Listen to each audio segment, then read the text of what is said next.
Adapt کیا جس کو وہ شاید آئیڈیل مانتے ہوں گے, اپنے سے بہتر مانتے ہوں گے. جی یہ بھی ہے, اور یہ بھی ہے کہ جب وہ یہاں آئے ہیں اس سے پہلے ہی جس کو ہم ایران تو آج کہتے ہیں, اس کا ظاہر ہے پولیٹیکل جغرافی بہت ہی چھوٹا ہے, لیکن پہلے ایرانین جو امپائر تھا وہ آج کے موجودہ سینٹرل ایشیا تک تھا.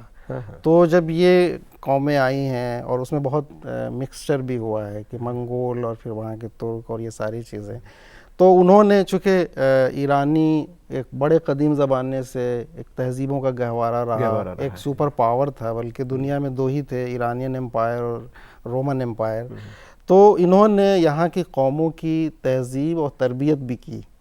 تو اس میں اس کا جو ایک ذریعہ تھا وہ فارسی ہی تھا. فارسی کے ساتھ ایک دلچسپ پہلو اور بھی ہے, وہ یہ ہے کہ جو یہ مرکزی ایشیا جس کو ہم کہتے ہیں, سمرقند, بخارا, اور وہ اس کو ہم تاریخی طور پہ ہم یہ کہہ سکتے ہیں کہ یہ فارسی دنیا یا پرشین ورلڈ کا ایک حصہ رہا ہے.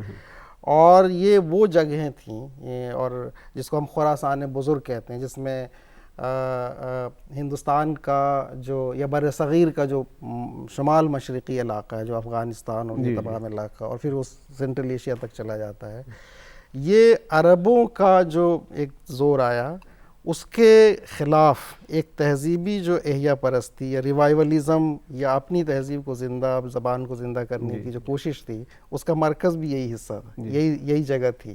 یہی وجہ ہے کہ جب یہ ترک اور جو مکس منگول اور جو باقی لوگ جب آئے ہیں تو انہوں نے یہاں پہ تربیت حاصل کی. پہلے تو اس علاقے کو تباہ و برباد بھی کیا, لیکن اس سے سیکھا بھی بہت کچھ, اور یہی وجہ ہے کہ بعد میں فارسی جو ہے وہ ان کی تہذیبی, ادبی اور علمی زبان رہی. اگرچہ یہ بھی کہا جاتا ہے کہ خود بہادر شاہ کے زمانے تک جو مغل ہیں, بنیادی طور پہ تیموری ان کو کہنا چاہیے, ان کے گھر کی زبان جو تھی وہ ترکی تھی, لیکن علمی جو زبان تھی, شعر و شاعری کی جو زبان تھی, وہ فارسی تھی. اور بعد کے لوگوں نے پھر ہندوی کو بھی اپنایا اور سیکھا اور اس کی سرپرستی کی. اچھا, ایک جو طوطی ہند جن کو کہا جاتا ہے, جی, امیر خسرو, جی, امیر خسرو ہو یا پھر غالب, جی, تو جب وہ اپنے آپ کو پیش کرتے ہیں تو ایک فارسی زبان کے شاعر کے طرح سے پیش کرنے میں ان کو بڑا فخر شاید محسوس ہوتا ہے. جی, اور جبکہ انہیں جو مقبولیت ملی وہ ہندوی کے شاعر کی حیثیت سے, ہندوستانی یا پھر اردو کے شاعر کی طرح سے ملی. تو یہ کیا ذہنی طور پہ یہ کیا تھا کہ بھئی اردو کا شاعر خود کو فارسی کا شاعر کیوں کہلوانا چاہتا تھا؟ نہیں, اس کی وجہ یہ تھی کہ آپ دیکھیں کہ غالب کے زمانے تک, بلکہ 1837-35 تک جو ہے فارسی ہی بنیادی طور پہ علمی اور ادبی زبان تھی. بلکہ جب ہندوی شاعری میں شروعات ہوئی ہے, جس کو بعد میں اردو کہا گیا, 1700 میں, بنیادی طور پہ 1700 میں ولی دکنی, دکن سے آتے ہیں, دکن میں تھوڑا پہلے اس کی شروعات ہو گئی تھی, لیکن اس وقت تک لوگوں کو یہاں پہ پوری طرح سے اعتماد نہیں تھا کہ جو عام بول چال کی زبان ہے کیا اس میں ادب بھی تخلیق کیا جا سکتا ہے, نہیں کیا جا سکتا ہے. یہ وجہ تھی. تو یہ چونکہ پورے اس زمانے میں ادبی زبان فارسی ہی تھی, اس لیے لوگوں کو یہ لگتا تھا کہ اگر فارسی کے شاعر تسلیم نہیں کیے گئے تو آپ کو ایک اعتبار حاصل نہیں ہوگا. لیکن چونکہ بعد کے زمانے میں خود فارسی جاننے والوں کی کمی ہو گئی, تو ان کی شہرت اور مقبولیت کا جو وسیلہ بنا وہ وہی ہندوی شاعری بنی. خود امیر خسرو بنیادی طور پہ فارسی کے شاعر ہیں, اور اس پہ بڑی اور ہندوی کی شروعات میں ان کا بڑا رول ہے, بلکہ کلیدی کردار ہے, لیکن اس کی وجہ سے عام جو شہرت ملی وہ اسی وجہ سے ملی ہے. انہیں کہا تو جاتا تھا طوطی ہند, لیکن ہندوستان کے بارے میں ان کی کیا رائے تھی, اس پہ تھوڑی سی بات کی جائے. ہندوستان کے بارے میں دیکھیں, طوطی ہند تو وہ ہیں پیرٹ آف انڈیا, اور خود انہوں نے اس کا اظہار خود بھی کیا, بعد کے شعراء نے اس کا اعتراف کیا. حافظ جیسا بڑا شاعر ان کو طوطی ہند کہتا ہے کہ شکر شکن شوند ہمیں طوطیان ہند, زن قند پارسی کے بے بنگالا میراود. بعد میں عرفی جیسا شاعر جو کسی کو نہیں مانتا, وہ ان کو طوطی ہند کہتا ہے.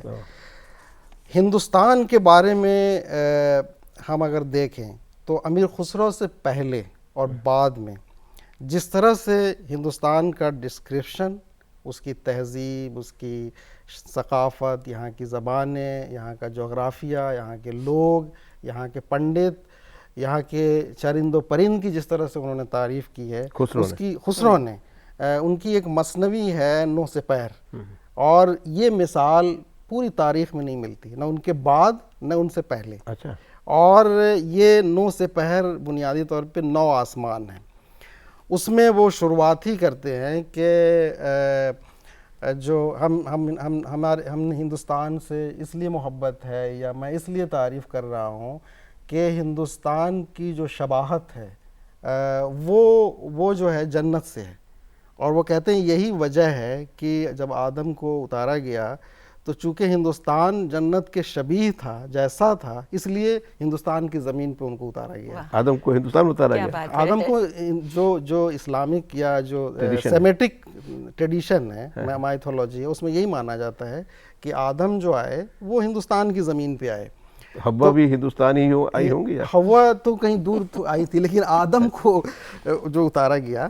تو یہ ایک شاعرانہ دلیل ہے ان کی، اور تاریخی طور پہ ظاہر ہم اس کے بارے میں کچھ نہیں کہہ سکتے، لیکن یہ روایات کا حصہ ہے. اور اس میں پھر اور دلیل آگے دیتے ہیں، کہتے ہیں کہ جن جانوروں کا اس مائتھولوجی میں ہے کہ جن جانوروں کا رول تھا، جیسے سانپ کا یا مور کا، اس کی زمین بھی ہندوستان ہے. اور اس سے ثابت ہوتا ہے کہ یہ جنت سے شباہت رکھنے والی زمین ہے. پھر وہ یہاں کے پنڈتوں کی تعریف کرتے ہیں، اور وہ کہتے ہیں کہ ہندوستان کے جو پنڈت ہیں، برہمن جو ہیں، وہ نالج کے معاملے میں، علم کے معاملے میں، ایک برہمن جو ہے وہ ارسطو کے برابر ہے، افلاطون کے برابر ہے. یہ خسرو کہتے ہیں. یہ خسرو کہتے ہیں. اور یہاں کے زبانوں کی تعریف کرتے ہیں، یہاں کے پھول پتیوں کی تعریف کرتے ہیں، یہاں کی زبانوں کا انہوں نے ذکر کیا ہے، موسموں کی تعریف کی ہے، پھولوں کی تعریف کی ہے.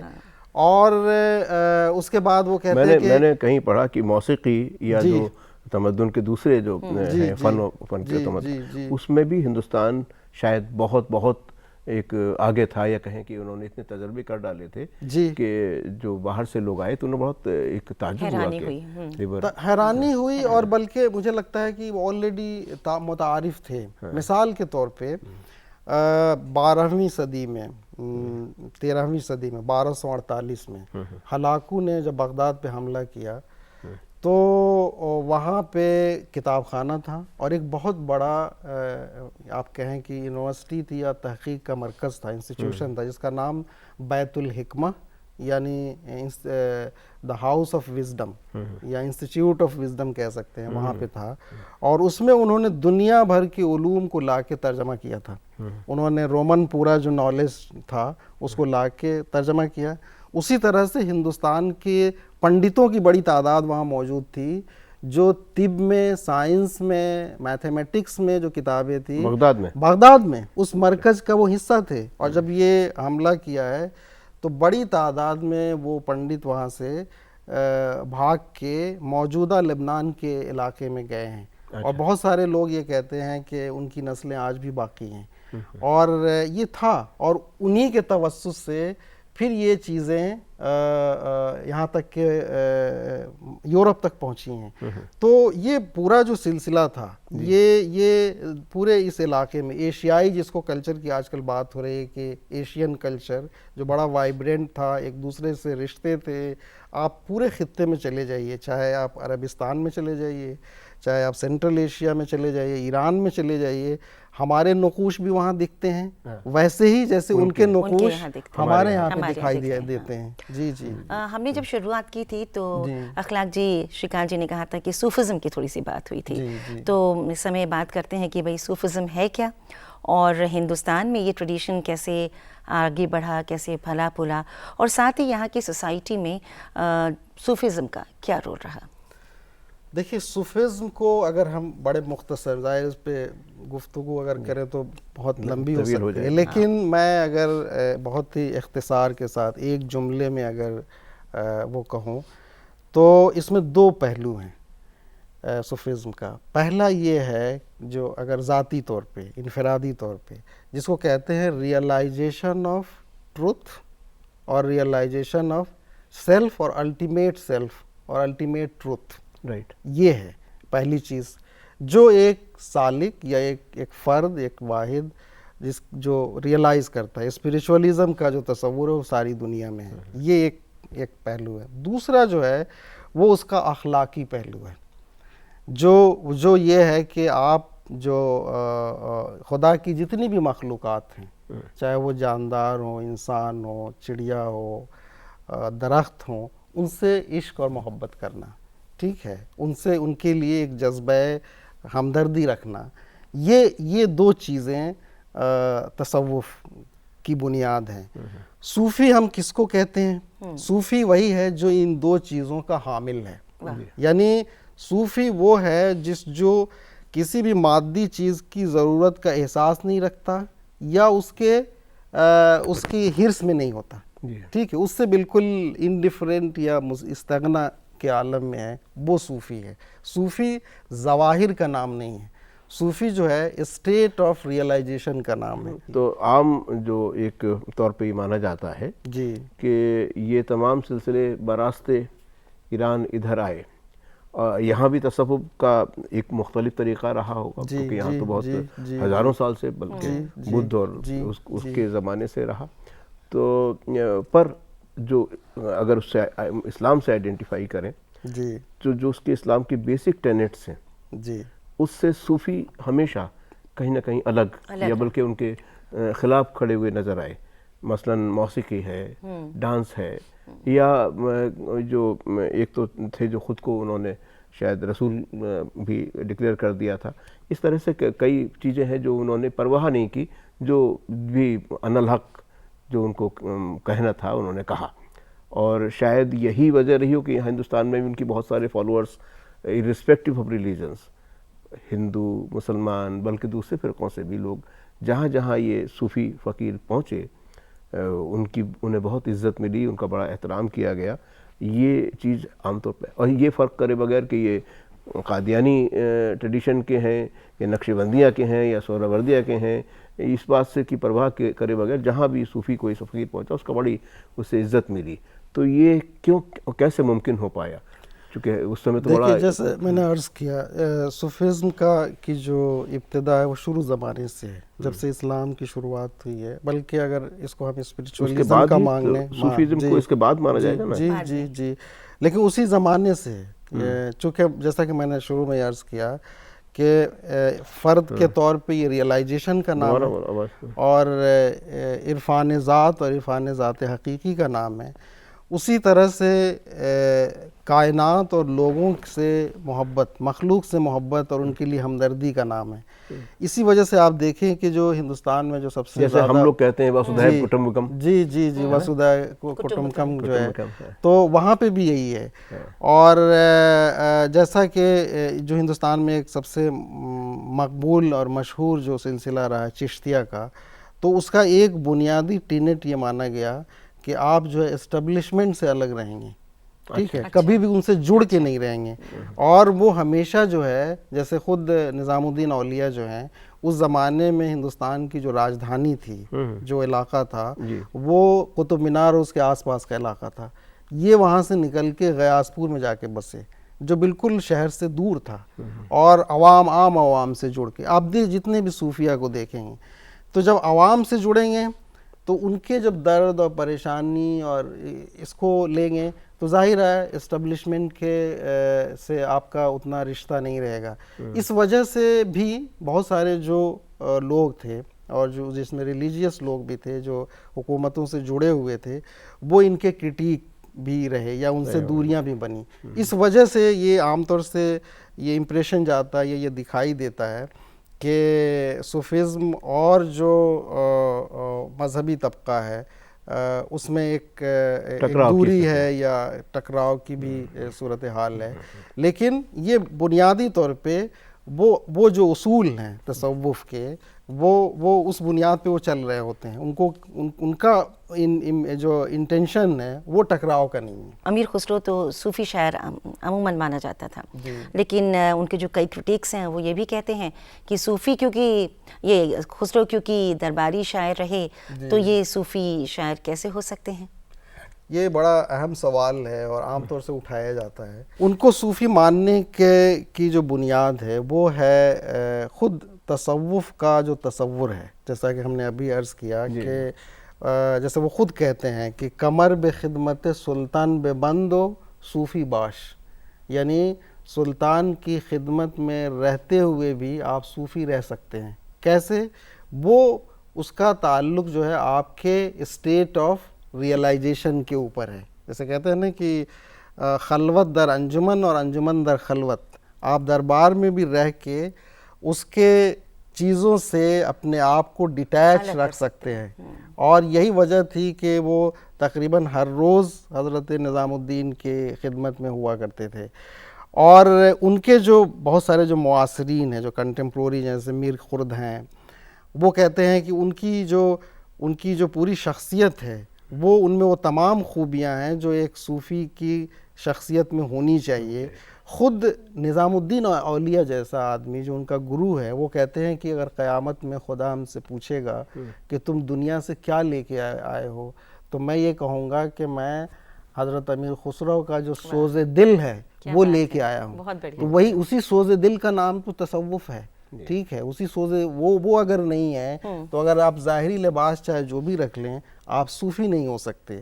ہندوستان میں لکھنؤ ایک بہت بڑا گہوارہ رہا ہے ایرانی ٹریڈیشنز کے لحاظ سے، پرشین کلچر کے لحاظ سے.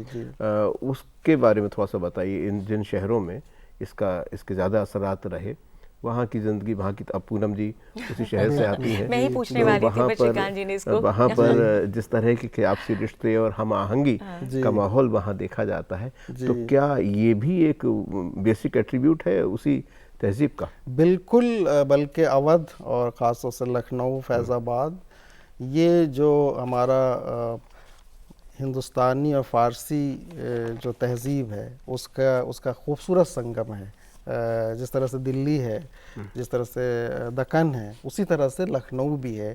اور لکھنؤ میں ہم دیکھتے ہیں، یا اس پورے خطے میں، اودھ کے علاقے میں ہم دیکھتے ہیں، چاہے زبان کے حوالے سے ہو، یا وہاں کی عمارتوں کے حوالے سے ہو، یا وہاں پہ تہذیبی جو رواج ہیں، چاہے وہ رقصی کیوں نہ ہو، موسیقی کیوں نہ ہو، جو کتابیں ہیں، جو شاعری ہے، جو خانوادے ہیں، کنسٹرکشنز پہ بھی جو کنسٹرکشنز ہیں، جو ڈیزائنز ہیں. آپ کا تو پورا جیون وہاں سے بتائیے کیا آپ یہ دیکھیں کہ بہت سارے خانوادے ہیں. جیسے ایک ہے بندرا بنداس خوشبو، یہ کائستوں کا ایک پورا گھرانہ ہے جو بیدل کے زمانے سے 18ویں صدی، بلکہ اس سے بھی پہلے 16ویں صدی سے لے کے اور بعد کے 2-3 صدیوں تک اس گھرانے نے فارسی زبان و ادب کی ایسی خدمات انجام دی ہیں. جیسے خود بیدل ہمارا بڑا شاعر ہے فارسی کا، ہندوستانی، اور ان کا جو سب سے بڑا سورس ہے وہ یہی بندرا بنداس خوشگو کی کتاب سفینہ خوشگو ہے. اسی طرح سے ایک زخمی کے حوالے نام سے شاعر ہے جو اسی خانوادے کے ہیں. اسی طرح سے اور بھی لوگ ہیں. اسی طرح سے ایک وہاں پہ گھرانہ ہے غفران معاب کا. یہ گھرانہ ایران سے آیا اور وہاں کی جو مذہبی جو شکل ہے اس کو تربیت کرنے میں یا اس کو بنانے میں اس خانوادے کا بڑا رول رہا ہے. نوابین ہیں، آپ نوابین میں دیکھیں بہت سارے شعراء ہیں. جب دلی اجڑی ہے تو جو یہاں سے جتنے شعراء اور بڑے بڑے علماء اور دانشور حضرات تھے وہ چلے جاتے ہیں لکھنؤ میں، اور لکھنؤ پورا ایک مرکز بن جاتا ہے. اس میں میر بھی ہیں، اور جو میر کا وہ پورا مشہور ہے کہ کیا پوچھتے ہو پورب کے ساکنوں، ہم کو غریب جان کے ہنس ہنس پکار کے، دلی جو ایک شہر تھا عالم میں انتخاب، ہم رہنے والے ہیں اسی اجڑے دیار کے. لیکن بعد میں شعراء کا ایک پورا سلسلہ چل پڑا اور وہ دبستان لکھنؤ کہلایا.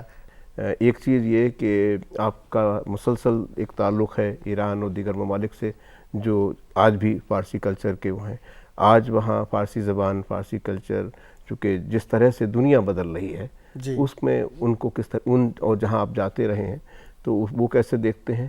اور ہندوستان میں اب ایک طریقے کی جو ہم آہنگی کبھی تھی اس میں کبھی کبھی کھٹاس جیسا بھی ہوتا ہے، تو آئندہ وقت میں اس کا مستقبل آپ کس طرح سے دیکھتے ہیں؟ پہلے ویزا اور یہ سب نہیں تھی، پاسپورٹ لوگ آتے تھے بڑی سے، اس میں سب تھا.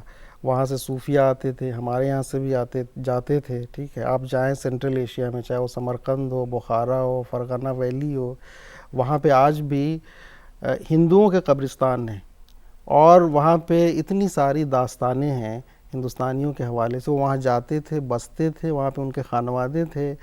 بلکہ ایک داستان ہے عبداللہ ہندی کا، جس کی بادشاہت ختم ہو گئی تھی. ہندوؤں کی وہاں قبرستان ہے، مانے وہاں لوگ کریمیشن نہیں کرتے تھے. نہیں، مطلب میرے خیال سے ہندوؤں کے بھی دفنانے کا رواج رہا ہے پرانے زمانوں میں، ہمارے یہاں قدیم زمانے میں رہا، ایسا نہیں تھا.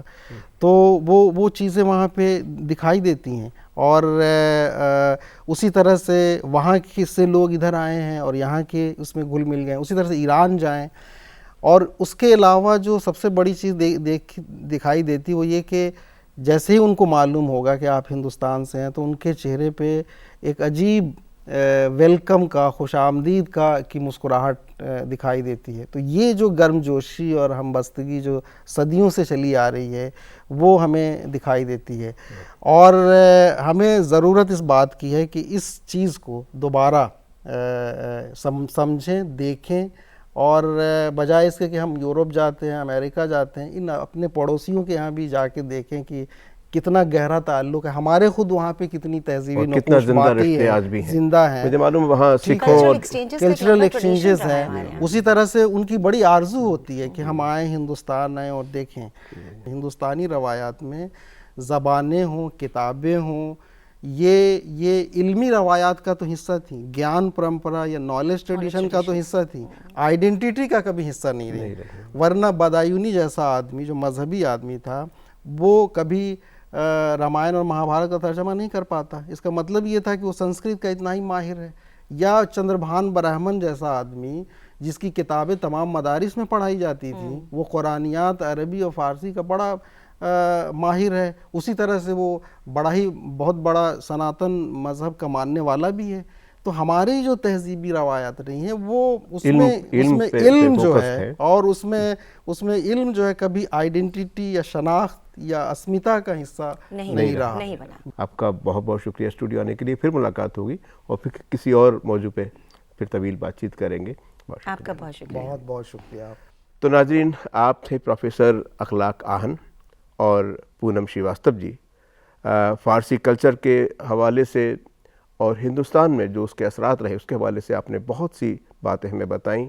اگلے شمارے میں اس پروگرام کے کچھ اور مہمانوں کو دعوت دیں گے، کچھ اور نئی باتیں اپنی تہذیب کے بارے میں، ہندوستان کے بارے میں، اور ہندوستان کے اپنے پڑوسیوں اور دیگر جو سویلائزیشنس ہیں ان کا انٹریکشن کیسا رہا، ہم نے ان کو کیا دیا، انہوں نے ہمیں کیا دیا، اس کے بارے میں اور چرچا کریں گے. تب تک کے لیے آداب.